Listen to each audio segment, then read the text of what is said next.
Good evening and welcome to JoyNews Prime. We are coming to you from our studios here at Koko Mlimle in Accra. We are live on Dstv channel 421, GoTV channel 125, and around the world on myjoyonline.com. I am Carlos Scaloni. And I am Faustina Assafuah. Tonight, Ghana Football Association marks landmark decision as Congress extends presidential term to 12 years despite loud opposition. Tonight, we examine the significance of the GFA's decision and its potential impact on Ghanaian football. And 3 radio stations owned by Ashanti Regional MPP Chairman Bernard Entwe Boisiaku, popularly known as Chairman Wontumi, shut down after the National Communications Authority withdrew their licenses for breaching electronic communications regulations. Also tonight, Mayor of Kumasi pushes back against criticism over government's emergency response in the wake of the deadly helicopter crash, stating that the military's emergency procedures were triggered immediately after the incident was detected. At 8 p.m., Kojo Baka will come your way with Prime Business. Chamber of Agribusiness Ghana asks government to be strategic about its quest to cut the import bill of palm oil by $2 billion by the end of the year. We also need to be looking at what are the various innovations we can bring on board. We need to look at the researchers, we need to look at the dynamics, because for instance, when you go to Malaysia, Malaysia is having huge challenges with the palm production. And later at 8:30, we bring you Prime Sports. GFA President Ketu Kriku yet to decide whether to run for the third term. Many members of Congress who are willing to approve the proposal. As many members of Congress who are willing to approve the proposal, kindly show by hands.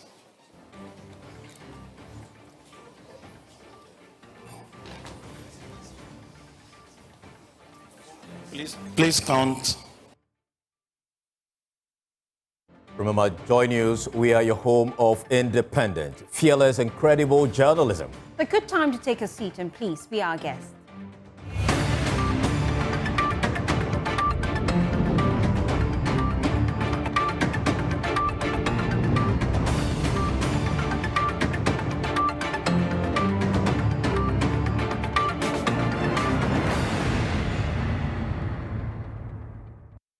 Thank you so much for joining us here on JoyNews Prime. Now, government is facing criticism over its response to the fatal helicopter crash that claimed 8 lives, including 2 ministers and 3 flight crew members. Questions have been raised about the timeliness of the search and rescue operation, with some arguing that authorities failed to act quickly enough. Chief Executive Officer for the Kumasi Metropolitan Assembly, Richard Ofrejiman, has pushed back against the criticism, stating that the military's emergency procedures were triggered immediately after the incident was detected. He emphasized that security agencies moved swiftly despite poor weather and difficult terrain. We'll hear from him shortly. First, listen to Imani Africa's Bright Simmons, who says there was a complete breakdown of Ghana's search and rescue SAR framework, a blueprint for swift multi-agency action that, in a moment of crisis, never came to life. More at either the emergency location transmitter or in some instances we call a personal locator beacon. But whatever be the specifics, there will normally be some device in the aircraft, in this case the helicopter, that will activate on crash. And that will send a signal on a dedicated frequency to a satellite network, a global satellite network. And that global satellite network will relay through mission control centers, and in Ghana, we have a rescue coordination center in Accra, under the aegis also of the Ghana Civil Aviation Authority. So when they get this signal, they're supposed to notify all the contacts, key contacts in different institutions, so that you can do a response. In the specific case of a military aircraft, if the ELT, and that's where the issues arrive, if our ELT protocol is not working, either because that device is not in the plane, or there was some kind of fault in relaying that message to the satellite, or whatever be the situation, a military aircraft would typically also have a PLB, which is a more local signaling device. Now, once the radar contact was lost, the traditional protocol is that you have flight following and tracking. somebody attempts to find a missing aircraft. So I've tried to get conclusive information from our sources, and the information that is being produced currently is not coherent. So it's very clear to me, because obviously we have to, compare that to what we all saw on TV, on social media, etc. And it's very clear that even if these systems existed, they were not activated. Because we know for sure, for instance, that the Ghana Air Force could not secure the site.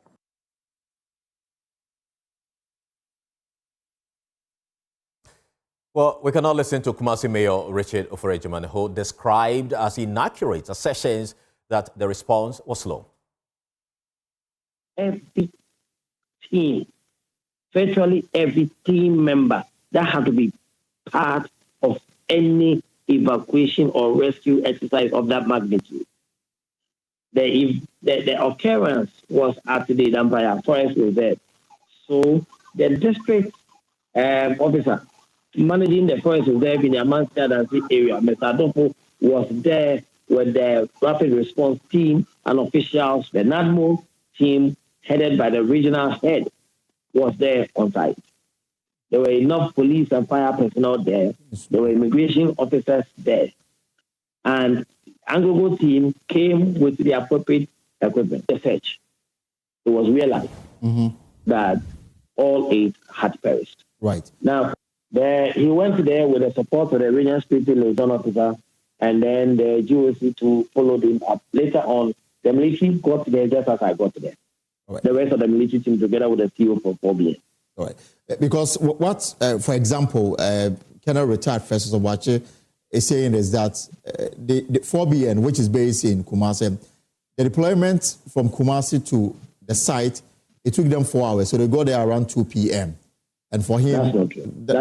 Let me say that's not it. There's no way you will drive from Kumasi to the site and it will take 4 hours. That's not correct. Okay. I'm telling you that I come from Anyaso. The next town is Kojo Kwanta. It is after Kojo Kwanta that you turn right. And if you are coming with a normal vehicle without escort, it should not take you more than 1 hour, 30 minutes to get there. So when you have escort, I went with escort. When you have escort, it should not take you 1 hour, 30 minutes to get to them. Well, Richard Oforejiman revealed exclusively that just a minute before the crash, the occupants were in contact with people on the ground, directing them to move vehicles from the original landing site to an alternative location. The Honorable Dr. Samuel Sapon had made an attempt at calling Ambassador Daniel Ohene Ejekum between the time. Unfortunately, Ambassador Ohene Ejekum could not return the call, but the Honorable Samuel Abuaje, the former Deputy Director for Logistics at NADMO, was able to reach the Municipal Chief Executive of Boise West, Honorable Fortilaba Piakenin, directing her to move her car to the Obuasi airstrip for them to land so that he could have access to it and get to the venue. Beyond that, when they were unable to land at the Obuasi airstrip, he again called for Tulabapekene to redirect the movement of his vehicle from the Obuasi airstrip to the Ofori Stadium, which is in the Enyinem community, the BDM community, towards the Obudunkwa Road. So whilst on board, within the period that we were having difficulty in landing, they were trying to communicate with those that they could reach. All this happened just before the crash. Away from that, President John Mahama has revealed that one of the victims of Wednesday's helicopter crash, Alhaji Mohamed Muniru Limuna, has a dislike for air travel, stating that he was originally scheduled to travel to the Ashanti region by road. Now, speaking during the funeral rites for the late Deputy National Security Coordinator, President Mahama also disclosed that event Muniru was attending was his first official public assignment since his appointment 2 weeks ago. You could call Muniru at 1 a.m. in the night and tell him, Muniru, go to Yendi or go to Damango. He won't hesitate, he won't wait till morning. He will set off that same night and go and perform the errand that you have sent him to perform. When we were making appointments, his appointment was among the last. And people kept asking, why is it that Alhaji Limona is closer to you and you've not given him an appointment yet? And I told him, when you're sharing food in the house, you serve the strangers first before you serve the family members. So he should exercise patience.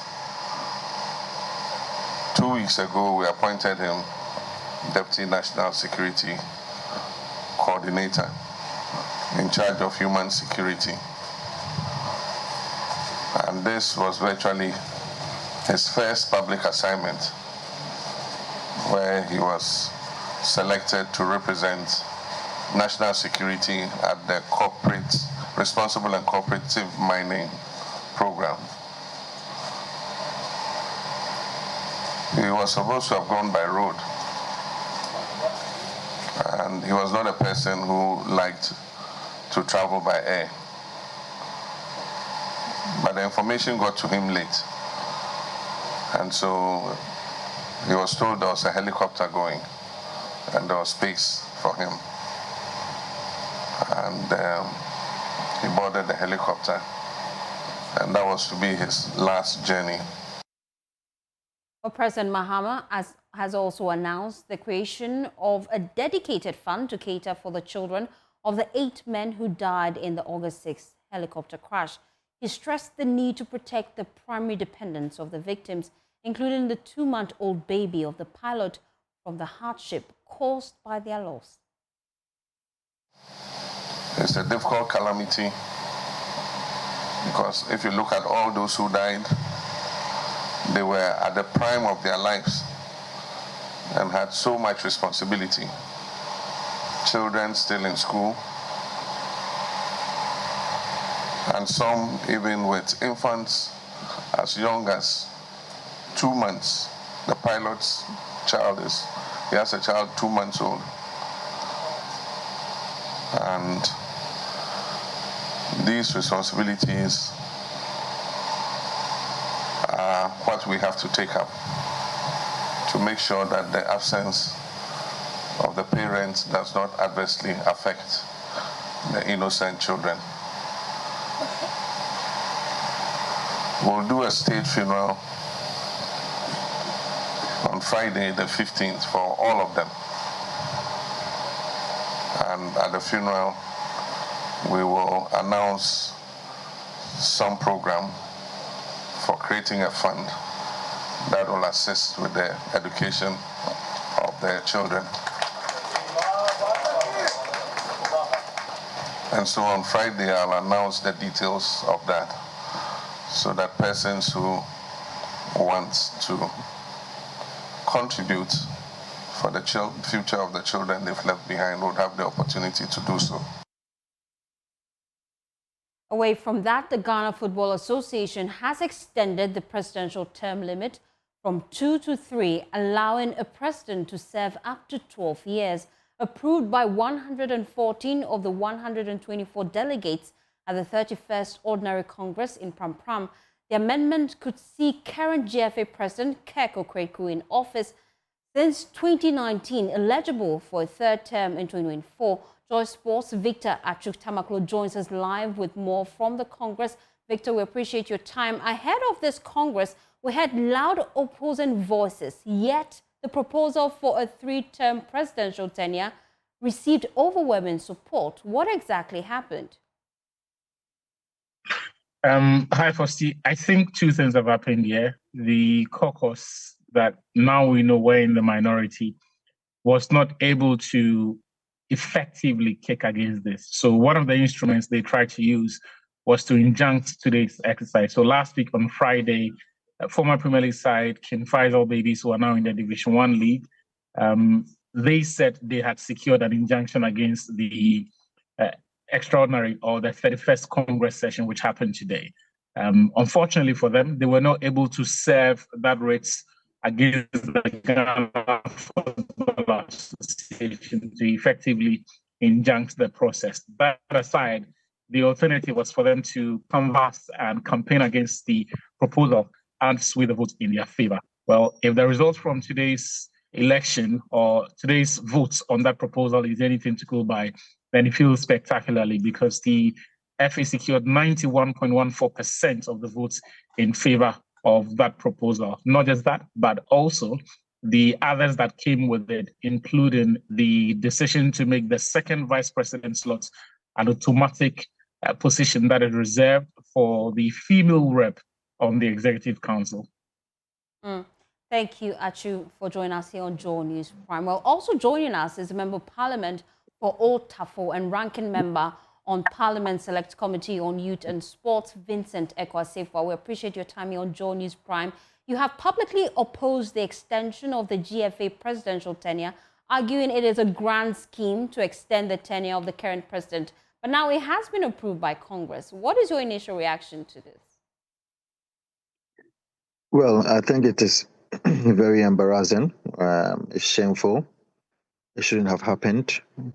It takes us back to pre-2019, especially because our constitution that we have, as far as the GFA is concerned, was supposed to cure a certain mischief. It was supposed to cure a certain anomaly as far as our football community was concerned.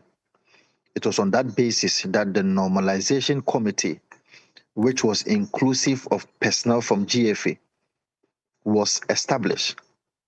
That normalization committee also adopted onto itself a GFA statute. In that statute, it stated clearly that the presidential term limit should be 2 terms. They adopted this and made the 2-term limit a reality because of what happened pre-2019. And so it beats my imagination how a Congress, just about 6-7 years down the lane, will now go back to the pre-2019 GFA statute and go back to the anomaly that it seeks to cure. And so it is very embarrassing. It shouldn't have happened. And I think that it has taken us back to the dark days of football. Ghana football that was banned in 2018 after the Anas expose, unfortunately, with so much prospect, has been taken back to the dark days. And you say that this move undermines institutional integrity, especially with the reforms that was brought after the number 12 expose, just like you've told us. I'm wondering, right now that Congress has approved it, what impact do you foresee on the GFA's credibility and governance structure? Well, the credibility is waned. The credibility is shaky. It does not portray an association that you would want to prosper. It does not portray an association that would want to, as it were, work on its recommendations and make sure that the association becomes one of the best associations across the globe. Unfortunately, this is bad. This shouldn't have happened. And I am hoping that the GFA, maybe going forward, may reconsider this decision. I am also of the opinion that because Keto Okreku, who is the current GFA president, will want to prove to the people of Ghana that this was not done to probably make sure that he entrench himself as a president of GFA, may want to make sure that he does not benefit from this third term thing. Because at the time that he was being elected as a GFA president, the constitution that elected him ensured that the term of office or the tenure was supposed to be 2 terms. So I'm speaking about retroactive effects in this regard, that Keto Okreku should not benefit from this 3 term. If he does so, then it means that clearly this was made sure by Keto Okreku to make sure that he goes for that 3 term. And we've been hearing from Keto Okreku himself today at that news conference at Pram. Later at 8:30 p.m. when we bring you Prime Sport, they'll be exploring some of the concerns that has been raised and his response to that as to if exactly he'll be running for another term. He hasn't disclosed that yet. But thank you so much, Vincent, for joining us. But before I let you go, and before I bring in Dr. Yanwu Tamaklo, who is also a former GFA chairman, joining the conversation, I wanted to find out, at Parliament, would you be challenging this in any way or form? Absolutely. We will use the parliamentary tools when Parliament reconvenes. Unfortunately, Parliament just went on recess. So as soon as Parliament reconvenes, there are parliamentary tools that we can explore to make sure that if something can be done with it, with the assistance of Speaker of Parliament and other members of Parliament, we may have a relook at this. Thank you, Vincent Eko Assafuah, is ranking member on the Youth and Sports Committee in Parliament. I also have with me Dr. Yaw Tamaklo, his former GFA chairman, who has strongly opposed the move. He described it as dangerous and asserting it would dismantle the democratic reforms initiated after the number 12 corruption scandal. Well, Doc, thank you so much for your time here on JoyNews Prime. You've accused the current leadership of attempting to twist the constitution to suit their interests. How do you feel now that it has officially been passed?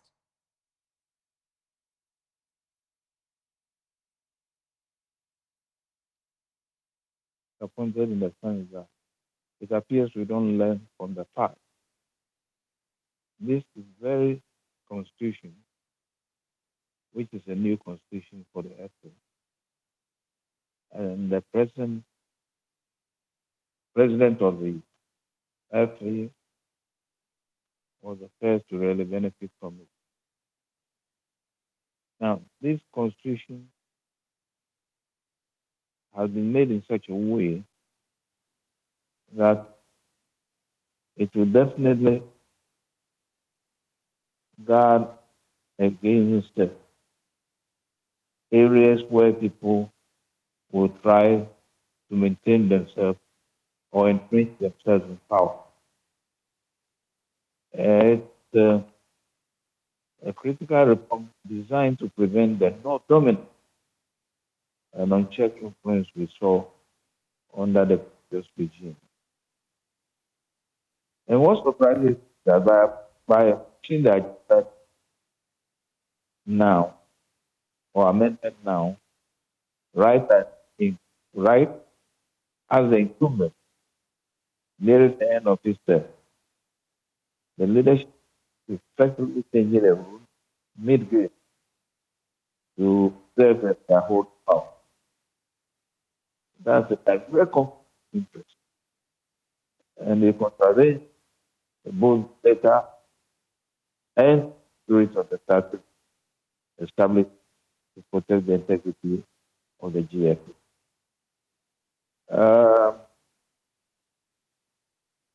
It is crucial to highlight that the method used to effect this change is constitutionally questionable. Such a fundamental amendment, especially one where the incumbent stands to benefit, should be subjected to rigorous procedural safeguards. This move, sidestepped by the spirit, but this move sidesteps both the spirit and procedural requirements of the existing statute, undermining governance standards and possibly violating people's principles on fair administration. I have decided that if nothing is done about it, then we have to take legal action against them. There have been a lot of problems and difficulties years past for us to have the democracy we are enjoying now. And it appears most of these people do not know what the nation went through to bring us to where we are. Constitutions are not just amended so easily to benefit individuals.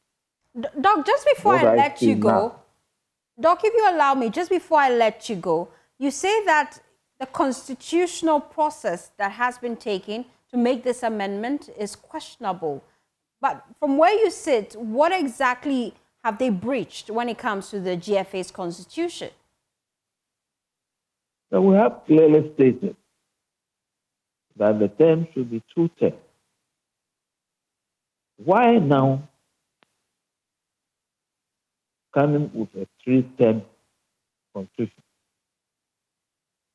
What are the reasons for a three-tier constitution? They've never. And what worried me, to change such a constitution, things must be done democratically. That voting must be done in a way that each and every one will be satisfied. Secret voting, that is what exactly it should be, not what we saw there. So you can see that they have a plan already. What I'm saying, it is going to happen because it has happened before. They are doing this for their own personal interest, not the interest of the effort. And for what has the effort done so far? So I'm just pushing. If they listen, it's okay. If they don't listen, we all need to see what will happen. But this definitely will not work. And if it's taken to court, I believe strongly that it will be okay. Thank you so much for your time here on JoyNews Prime. Dr. Yawun Tamak will join us here to share his thoughts on the extension of the GFA presidential tenure. Well, away from that, 3 radio stations owned by Ashanti Regional MPP Chairman Bernard Entry Boisiako, popularly known as Chairman Wontumi, have gone off air after the National Communications Authority withdrew their licenses for breaching electronic communications regulation. Now, the NCA says the stations failed to address violations such as the unauthorized use of studio-to-transmitter link frequencies and unapproved transmitter locations. Officials say an earlier amnesty period was granted for the breaches to be rectified, but the stations did not, comply. My colleague Michael Ashali was at the Wontumi FM here in Accra and a report. On May 12, 2025, the National Communications Authority announced plans to withdraw the licenses of more than 60 non-compliant radio stations. The move sparked public backlash, prompting President John Dramani Mahama to intervene. The stations were then given 30 days to resolve the infractions. 3 months on, the NTA says the grace period has long expired and the licenses of 6 stations have been revoked. While most affected operators took steps to comply, 3 other stations, all owned by Chairman Wontumi, failed to fully remedy the breaches. Here in Accra, Wontumi 95.9 FM is currently off air. And we can confirm with the radio currently with me. That's exactly what we are getting, static throughout the day. In Kumasi and Takrady, sister stations have also gone off air. The mood in the office is tense and uncertain. Movement TV, operating from Wontumi FM and owned by Chairman Wontumi, continues broadcasting as staff focus on the station while the parent company fights to overturn the NCA's decision. The Wontumi cluster of radio stations affected by the latest suspension from the NCA have now sent an urgent appeal to the NCA, appealing to it to reconsider its suspension and withdraw that directive. For JoyNews, Michael Ashali.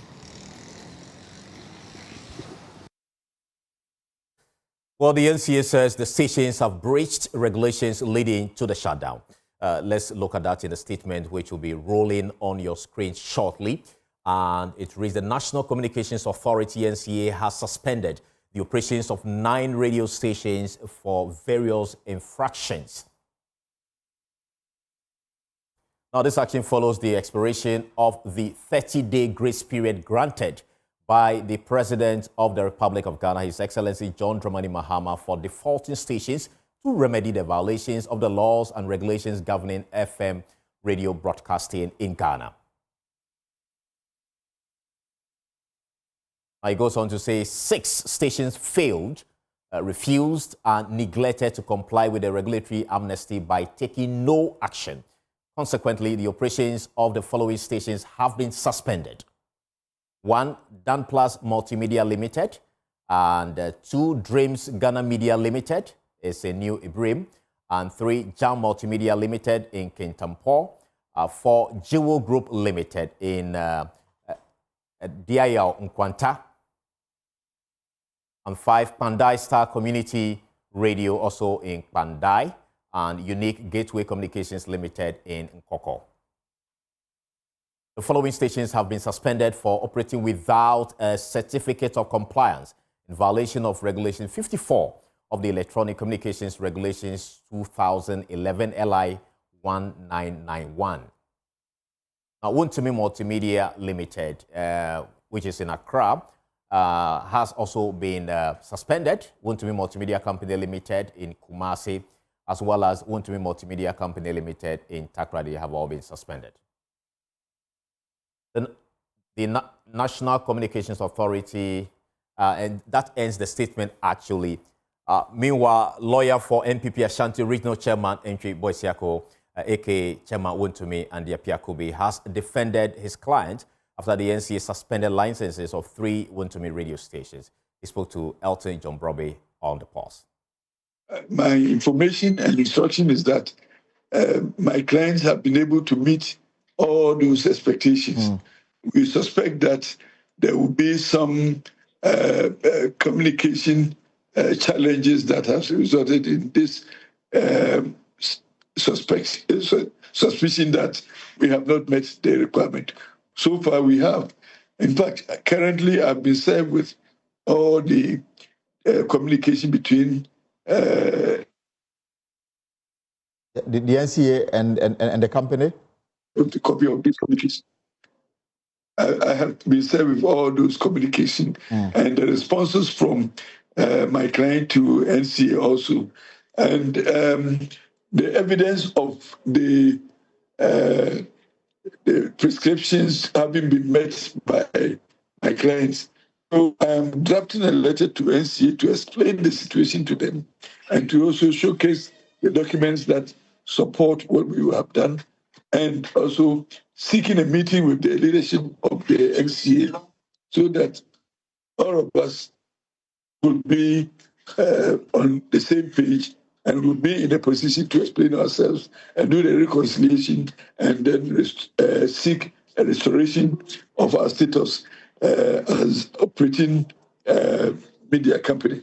So, yes, we have received these letters seeking to suspend our operations, but we can also say that we have complied with all such requirements as NCA is seeking, and that we will show evidence of what we have done.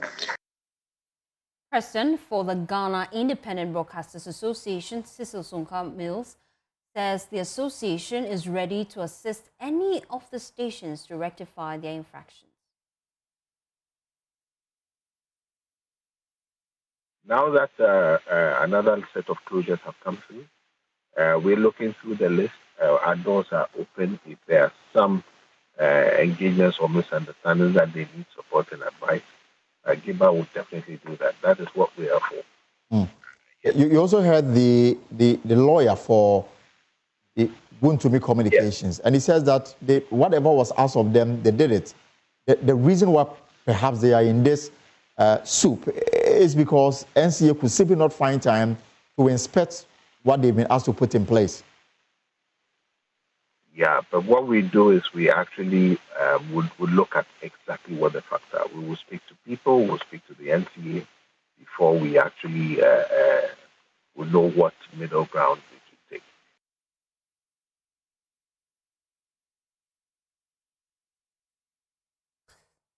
You're still watching JoyNews Prime. We'll take a short break. We'll return with more. Please stay in.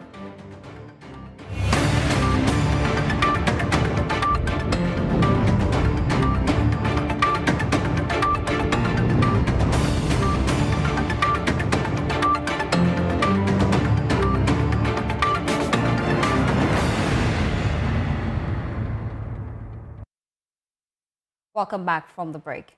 Now to some more story. Minister of Communications, Digital Technology and Innovation, Samuel Nate George, has accused MultiChoice Ghana operators of Dstv of lobbying to overturn his directive for a 30% subscription price cut.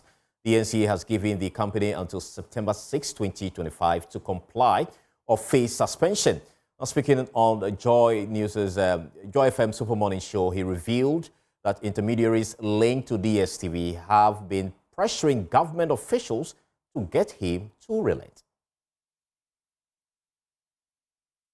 But as a regulator, we invited them, we invoked the powers of the ECA. when they reached out to my superiors and said they wanted engagement, and I said, but I've engaged you. Because people think I just woke up and did it. When you say they reached out to your superiors?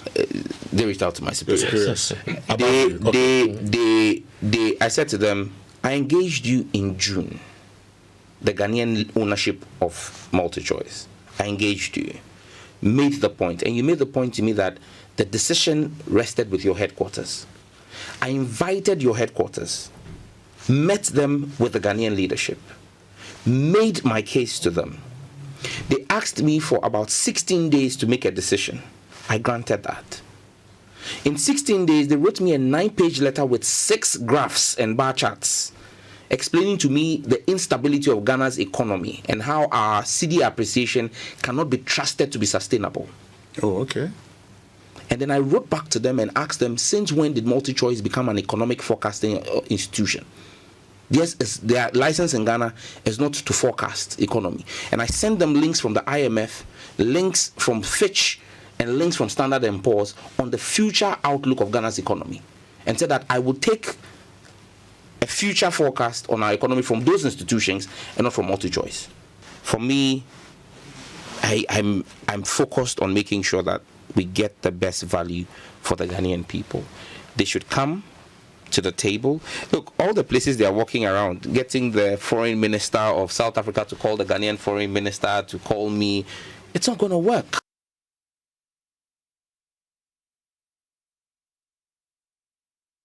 Well, some judge explained that the NCA granting Dstv an additional 30 days beyond his initial 7 August deadline to reduce their prices or risk losing their license was in order to protect the Ghanaian consumers. People say, oh, but why didn't you just shut them down in 30 days? The law is clear. The Electronic Communications Act stipulates, and it's because of the consumer. If I shut them down on the 7th, there are people who have running bouquets, active subscriptions for the month. You understand me? But in 30 days, it gives time for all of those bouquets to wind down, and then so that there's no hurt to a consumer in that period. And in 30 days, if they act in line with our request and come to us with a reduction, we would reverse the 30-day countdown. But it's 30 days from the 7th of September of August. Yeah. So I think that's going to be on the 6th of September. On the 6th of September, we'll enforce it. Away from that, Vice President Professor Nana Jane Opoku-Agyeman is asking African leaders to contest elections on policies and not ballots, opening the African Political Parties Summit 2025 in the national capital, Accra. She also called on political parties across the continent to prioritize the needs of their citizens at all times while they are in power. Continuity, which is one major issue affecting the progress of development projects in Africa, was also tackled by the Vice President. Listen. This summit will give us the opportunity to address difficult but necessary questions, including how can ruling parties and opposition ensure stability during elections and transitions, especially in fragile democracies? How can we craft national development plans that are respected by successive governments, regardless of political identity?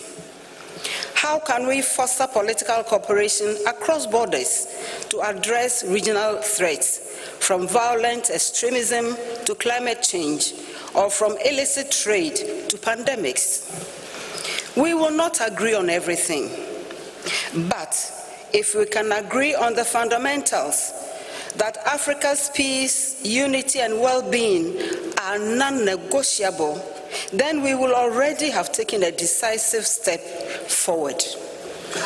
We must envisage and work towards an Africa that, when united in vision, can defy the odds. One of the most enduring legacies of this summit will be the official adoption of the implementation framework for the African Political Parties Initiative, that is the APPI, a platform to institutionalize inter-party dialogue, build capacity, and sustain cooperation. The APPI will give our parties a permanent mechanism to exchange ideas, to resolve disputes constructively also, and to collaborate on our shared priorities. In short, it will ensure that from politics to prosperity becomes a steady journey, not a passing slogan. Well, we'll take a short break. We'll return with Showbiz. Please stay.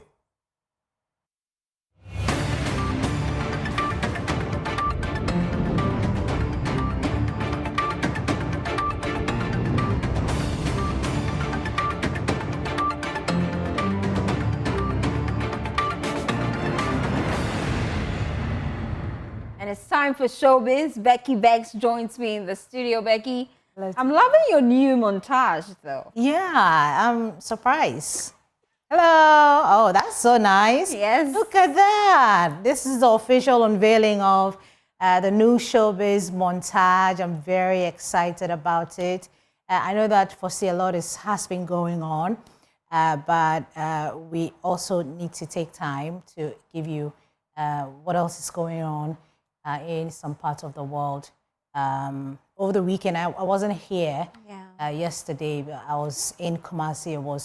I joined a couple of friends, my friend actually, to lay his mother to rest. Then came back. You know, it's been a lot going on. A lot of people passing on. Yeah, 2025. I don't know what's going on, but yeah. And we're still mourning as a nation. So yes. Our condolences, yes. Becky. Condolences to the families of the 8 fallen heroes. Well, there's nothing you can actually say to take away that pain that they're feeling. I can understand because, you know, grief, it will always wait for you. So I think I think what we should be doing is allowing people to grieve. Yeah. It's very important. You shouldn't, you know, hold anybody of that. So condolences to them. But a lot has been happening. It looks like we are the only people who haven't gotten married yet. Well, because starting from Afrobeats superstar Davido, he delivered an emotional vow to his wife Chioma Adeleke during their white wedding Fosti in Miami.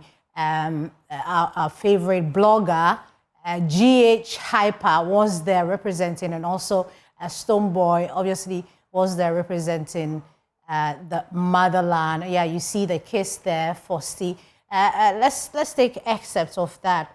We'll be back with another one that happened in Iceland.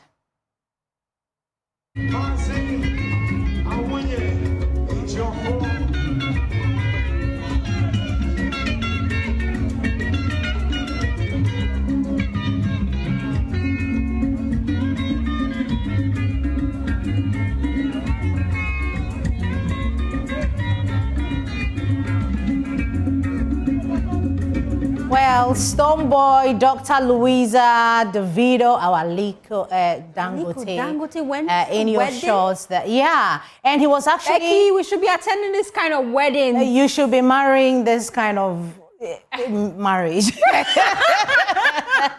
But speaking of Mr. Dangote, he was also at Mr. Easy's very, very private wedding with Temi. Yes, yeah, Mr. Easy also got married. David, if you have that video, yeah. Oh, yeah, it's actually, because it's private.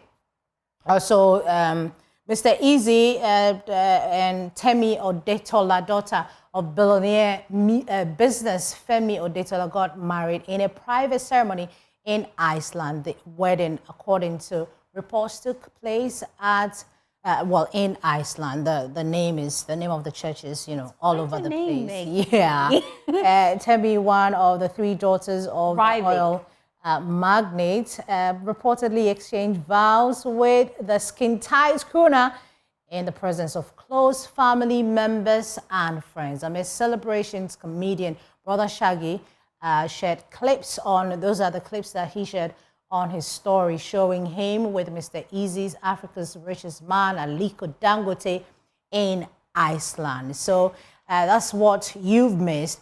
Something else that you missed, I'm not too sure that you got engaged, but after 8 years, David, after 8 years, we together. We got a ring! Cristiano Ronaldo has finally proposed to Georgina Rodriguez, and the couple is now officially engaged, which has sent the internet into a frenzy. The ring is what everybody's talking about. So, yes, that's it. That's the ring on your screen. That's the ring. Becky, that's the ring. in Ghana. No, that's too long a time to be dating. 8 years. You would have gotten a master's degree by now. Get married already.